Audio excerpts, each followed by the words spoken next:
Et Ibn al-Qayyim, rahimahullah, il a un livre qu'on appelle Al-Wabil al-Sayyib min al-Kalim al-Tayyib. Alhamdulillah, je sais qu'il y a des parties qui ont été traduites, mais je ne sais pas si tout le livre a été traduit. Il évoque dedans plus de 80 avantages du fait d'évoquer Allah. Plus de 80. Et je sais que dans Surat An-Nas, dans les autres cours, on avait cité quelques points, quelques avantages du fait d'évoquer Allah. Et celui que je vais vous citer, je l'ai déjà cité. Mais j'aimerais qu'on s'arrête dessus une nouvelle fois. Ibn al-Qayyim, rahimahullah, donc dans ce livre-là, il dit, parmi les avantages du fait d'évoquer Allah, il y a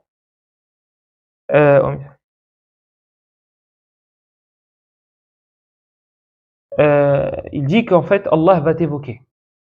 Je n'arrive pas à me rappeler de sa phrase exacte. C'est bon. أنه يورثه ذكر الله تعالى له. أنه يورثه ذكر الله تعالى له كما قال تعالى فاذكروني أذكركم ولو لم يكن في الذكر إلا هذه وحدها لكفى بها فضلا وشرفا وقد قال النبي صلى الله عليه وسلم فيما يرويه عن ربه تبارك وتعالى أنه قال أنا عند ظن عبدي بي وأنا معه إذا ذكرني فإن ذكرني في نفسه ذكرته في نفسي وإن ذكرني في ملأ ذكرته في ملأ خير منه. سبحان الله. Shaitan, il m'a fait oublier. Je devais ramener ce cahier-là et au moins le lire juste sur la route. Et je l'ai laissé. Allez, c'est quand même venu, donc il va pas être content. Donc il dit, rahimahullah, il dit que parmi les avantages du fait d'évoquer Allah, il y a le fait qu'Allah va t'évoquer. Et ce bénéfice-là, cet avantage-là suffit de tous les autres. En gros, s'il y avait que celui-là, que cet avantage-là, ça aurait suffi pour pousser les gens à évoquer Allah. Donc Allah, il dit, il cite le verset, fadhkuruni adhkurkum. Évoquez-moi, je vous évoquerai. Dans Surat Al-Baqarah.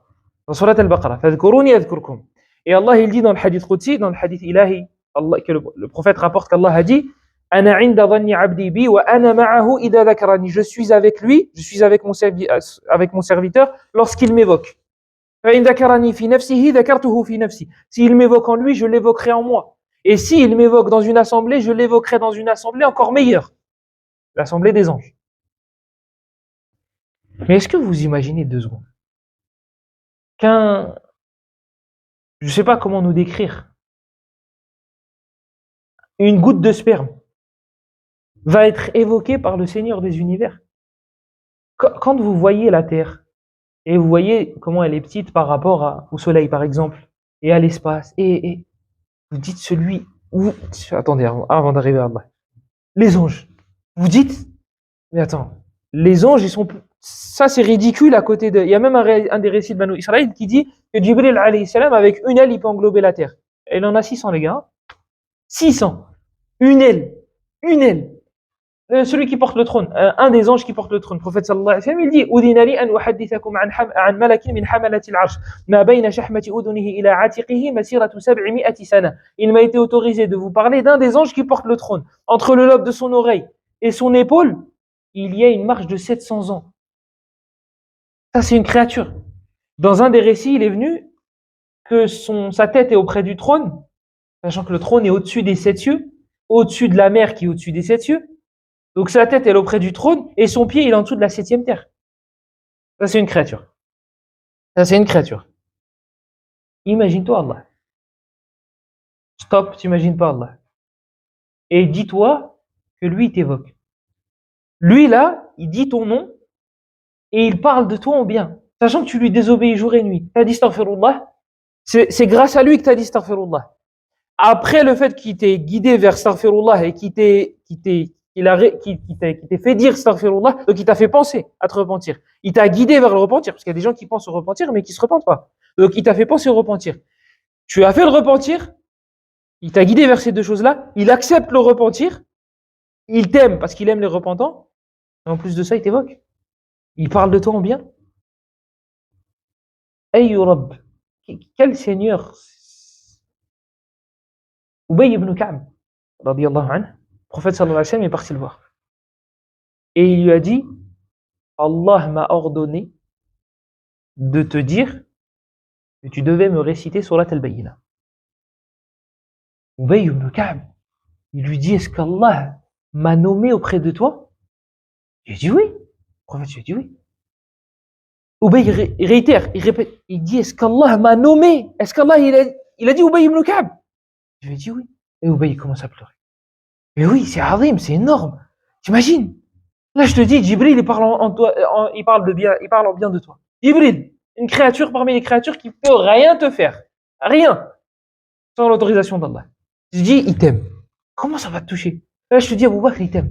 Je te dis je l'ai vu en rêve et moi mes rêves ils sont prémonitoires parce que je suis un gars hyper pieux et tout. Bref. Et je te dis, Abou Bakr, il te passe le salam, et il m'a dit de te dire qu'il t'aime. Comment tu vas réagir? Après, ta vie, elle va chanter, elle va changer. Parce qu'en fait, je voulais dire chanter. Je voulais dire, tu seras tellement heureux que tu vas commencer à chanter quand tu vas te doucher, etc., etc. Mais ma langue, elle a. Donc, tu vas être tellement content. Je dis, Abou Bakr, moi, un gars comme moi. Là, on te dit, Allah, il t'évoque. Pourquoi? T'as quoi? Qu'est-ce que tu dois faire? Qiyam al-layl, tu dois te lever à 2 heures du matin. Non, non. Allah, alhamdulillah. Allah, alhamdulillah. Et Allah, il va parler en toi. Et si tu parles d'Allah dans une assemblée, eh ben, il va parler de toi dans une assemblée. L'assemblée de quoi? Des anges. Je dis, mais quelle est la personne qui, après ça, va oser nous dire l'islam, c'est difficile. La religion de l'islam, c'est difficile. C'est pas accessible. Et Allah, il t'évoque. Qu'est-ce que tu veux de plus? Allah, il t'évoque. Le Seigneur des univers. Vous voyez, c'est pour ça que quand vous lisez dans les biographies des pieux prédécesseurs, et allez-y, foncez. Vous voyez qu'ils se contentaient de rien. Malik ibn Dinar, celui dont je vais vous parler, Inch'Allah. Malik ibn Dinar, sa maison, elle a pris feu. Il a pris son mushaf et il est sorti. Ils lui ont dit tes affaires. Il a dit, j'ai pas d'affaires. Pas d'affaires. Il a dit, c'est de la dunya, le reste. Qu'est-ce que tu veux que je prenne? Moi, j'ai déjà imaginé. À la maison, après, tu prends quoi? La Play, l'écran. Ah, la Play, elle est plus chère que l'écran. Je vais prendre la Play. Et tu réfléchis, tu dis, mais attends, je suis limité, du coup, je vais prendre ça. Il a pris son mushaf et il est sorti. Quel niveau quel niveau il faut atteindre pour ça? Et quand tu les questionnais, tu te dis, mais t'en as pas marre de rester tout seul? Je dis, mais moi, je suis pas tout seul. Et il est pas schizophrène, il est pas fou, hein. Il évoque Allah. Il évoque Allah. Quand ils ont dit à Ibn al-Mubarak, il dit, Abdullah ibn al-Mubarak, il dit, pourquoi tu restes pas avec nous? Il dit, pourquoi je reste avec vous? Il dit, je suis avec le prophète et ses compagnons. Il dit, t'es fou? Parce les compagnons sont morts, le prophète, il est mort. Il dit, bah, quand je m'assois avec vous, faites de la médisance. Il a dit, quand je m'assois dans ma bibliothèque, j'ai dit, le prophète a fait, le prophète a dit, les compagnons ont fait, les compagnons ont dit. Il dit, donc je m'assois avec eux. Parce qu'en fait, ils lisaient avec leur cœur. Ils étaient, comme on dit, à fond dedans. Ils se contentaient de ça. Malik ibn Dinar, quand je cherchais des choses le concernant, disait, la chose avec laquelle Allah il va punir ses serviteurs s'ils lui désobéissent, c'est le fait de leur enlever la saveur du fait de l'évoquer. Ce goût-là que tu trouves lorsque tu l'évoques, eh bien Allah il va te l'enlever. Nous on pense que, alhamdoulilah, je mets 2 jambes, je mets 2 bras, Allah il m'a pas envoyé de catastrophe. Peut-être même t'es fou, et tu te dis, peut-être Allah il m'aime en fait.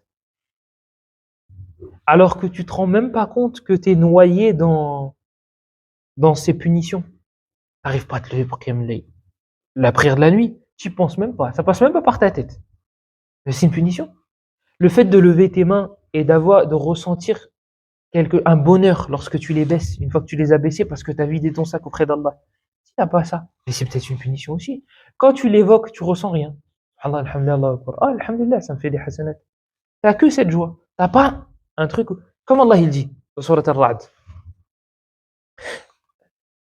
الذين آمنوا وتطمئن قلوبهم بذكر الله ألا بذكر الله تطمئن القلوب. Ceux qui évoquent Allah et qui ont ensuite le cœur apaisé. ألا بذكر الله تطمئن القلوب. N'est-ce pas avec l'évocation d'Allah que les cœurs s'apaisent? Cet apaisement-là, tu l'as ou tu l'as pas? Ce ressenti. Lorsqu'Allah il dit Allahu nazzala ahsana al-hadith كتابا متشابها مثانية تقشعر منه جلود الذين يخشون ربهم ثم تلين جلودهم وقلوبهم إلى ذكر الله. Allah a fait descendre le meilleur des récits, des versets qui se ressemblent. La peau de ceux qui le craignent frémisse. La peau de ceux qui le craignent, qui craignent Allah, frémisse. La peau va frémir. Frémit. La peau va frémir, maintenant, troisième. تقشعر منه جلود الذين يخشون ربهم ثم تلين جلودهم وقلوبهم إلى ذكر الله. Ensuite, leur cœur et le reste se plient aux ordres d'Allah. Voilà le ressenti qu'il a le croyant. Est-ce que tu as déjà ressenti ça? Et si tu l'as ressenti, est-ce que tu arrives à le ressentir fréquemment? Là, tu écoutes le Coran. Dis pas je comprends pas. T'as YouTube avec la traduction en direct. Qu'est-ce que tu ressens quand tu l'écoutes? Est-ce que tu dis, bon, vas-y, je vais écouter 10 minutes, je dois écouter 10 minutes, ou je veux écouter 10 minutes? Et qu'est-ce que tu ressens pendant que tu lis? Regardez, c'est humain. C'est humain. L'humain, il aime bien terminer quelque chose. Il aime bien terminer quelque chose. Si tu lui dis, ils ont fait d'ailleurs une expérience avec des enfants. Euh, Ils ont passé à un groupe d'enfants des tâches à faire. Et à la fin de la journée, ils ont demandé quelles sont les tâches que vous avez faites aujourd'hui. Qu'est-ce que vous avez fait aujourd'hui? Eh bien, ils ont retenu 2 fois plus les tâches qu'ils n'avaient pas terminées que les tâches qu'ils avaient terminées. Parce qu'en fait, le cerveau, il a stocké le truc. J'ai pas fini. Il faut que je le finisse. J'ai pas fini. Ce truc-là, il faut que je le fasse. Ça reste dans un coin de ta tête. C'est la mémoire vive de ton disque dur. Ce truc-là, il n'a pas été fini. Il faut que je le finisse. Donc, ça te prend plus la tête que les choses terminées. Les choses terminées, c'est un classeur, c'est bon, tu le fermes et tu le ranges dans la bibliothèque. Le cerveau, il est comme ça. Donc, en fait, le cerveau humain, il aime bien terminer quelque chose. Il y a une halawa, il y a quelque chose. Il aime bien, j'ai terminé le cahier, j'ai terminé le livre, j'ai terminé la surah. Eh bien, si vous vous penchez sur le sens des textes religieux, vous allez voir que les textes religieux ne poussent pas forcément à faire ça. Ils poussent plus à se concentrer sur le contenu. Donc, on se concentre plus sur la qualité que sur la quantité. Regardez le prophète, sallallahu alayhi wa sallam. Un jour, il récitait Surat al-Ma'ida. Il a récité le verset dans lequel Isa alayhi salam dit, parce qu'en fait, les gens de son époque ont demandé une table servie. Al-Ma'ida. Donc une table, il y a de la nourriture, etc. dessus qui descend du ciel. Et ça, c'est un signe énorme.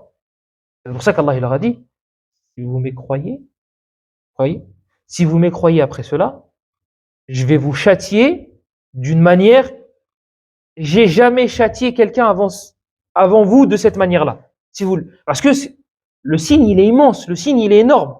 Après ça, tu m'écrois, regarde, qu'est-ce qu'il te faut de plus? Une table, tu vas dire quoi? Non, mais en fait, c'est parce qu'il y a eu un orage et en fait, ça a fait de la nourriture, comme ils disent aujourd'hui sur la création. En fait, il y avait un microbe et le microbe, il vient d'où? Et un Big Bang, et le Big Bang, il vient d'où? Et c'est un cercle. Donc, voilà, cette philosophie-là. Donc, Allah, il les a mis en garde.